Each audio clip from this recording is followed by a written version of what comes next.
আসসালামু আলাইকুম রহমতুল্লাহি ওবরকাতুহু। বন্ধুরা, আজকে পুকুরে চুন প্রয়োগ করা হবে। তো আমরা আগের দিন চুনগুলো ভিজিয়ে রাখছিলাম এই চাইরার ভিতরে।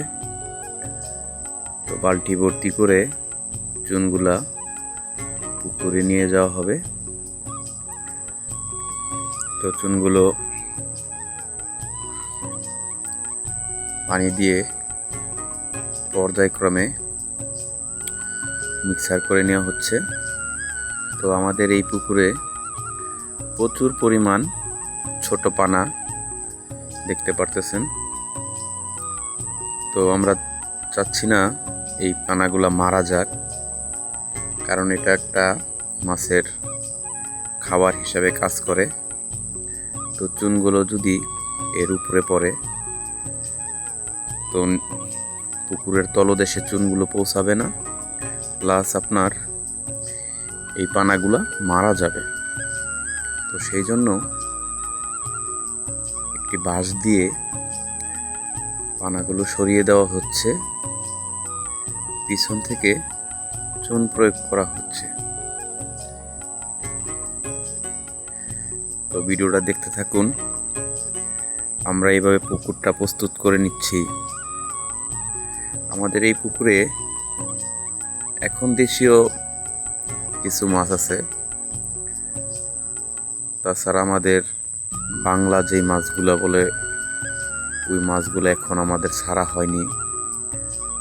তো আমরা পুকুর প্রস্তুত করে বাংলা মাছ ছেড়ে দিব ইনশাল্লাহ।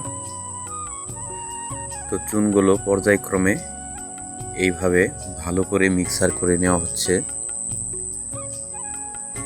কারণ চুনের ঘনত্ব বেশি থাকলে পুরো পুকুরে চুন কভার হবে না।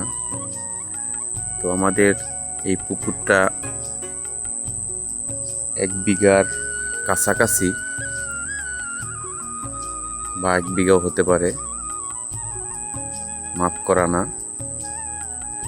তো পানি মাঝখানে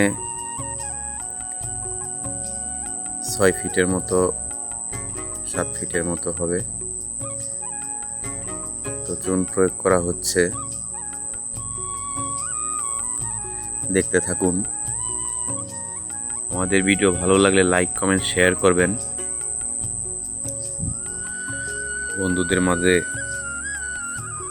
ভিডিওগুলো শেয়ার করে তাদের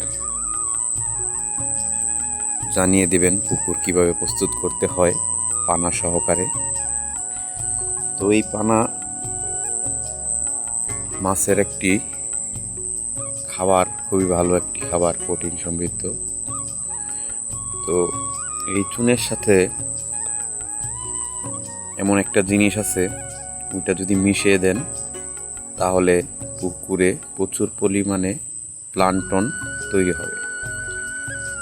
তো ভিডিওটা কন্টিনিউ করেন, আমরা ইনশাল্লাহ ভিডিওর শেষে বলে দেব কি মিক্সার করলে প্রচুর পরিমাণে প্লান্টন তৈরি হবে। তো এই প্লান্টন তৈরি হলে আপনার খাদ্য খুবই কম লাগবে পুকুরে, মাছের গ্রোথ খুবই ভালো আসবে ইনশাল্লাহ। আর আমাদের উপরে যেই পানা আছে সেটাও আপনার ঘাস কাপ, সরপুঁটি এই জাতীয় মাছ এই পানাগুলা খেয়ে থাকে। সিলভার কাপ এই মাছগুলো, কার্প জাতীয় মাছগুলো এই পানাগুলো খেয়ে থাকে।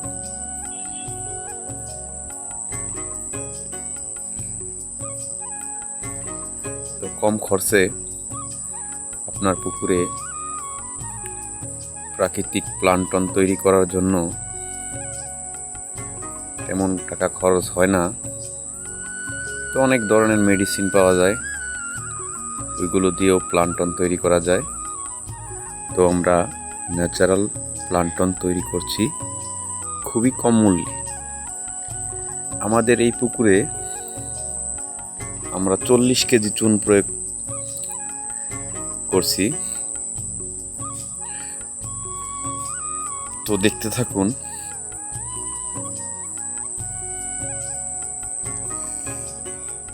আমাদের পুকুরের আশেপাশে নারকেল গাছটাই বেশি,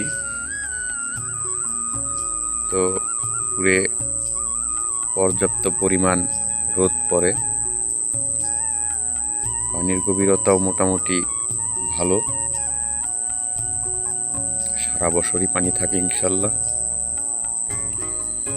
তো আপনারা যারা প্রাকৃতিক প্লান্টন তৈরি করতে চান তারা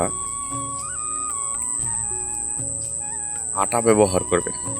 চুনের সাথে খাবার যে আটাটা আছে, কম মূল্যের আটাগুলো, ওইগুলো চুনের সাথে মিক্সার করে দিবেন। চুনের সাথে যদি আটা মিক্সার করে দেন, পুকুরের তলদেশে শৈবাল জাতীয়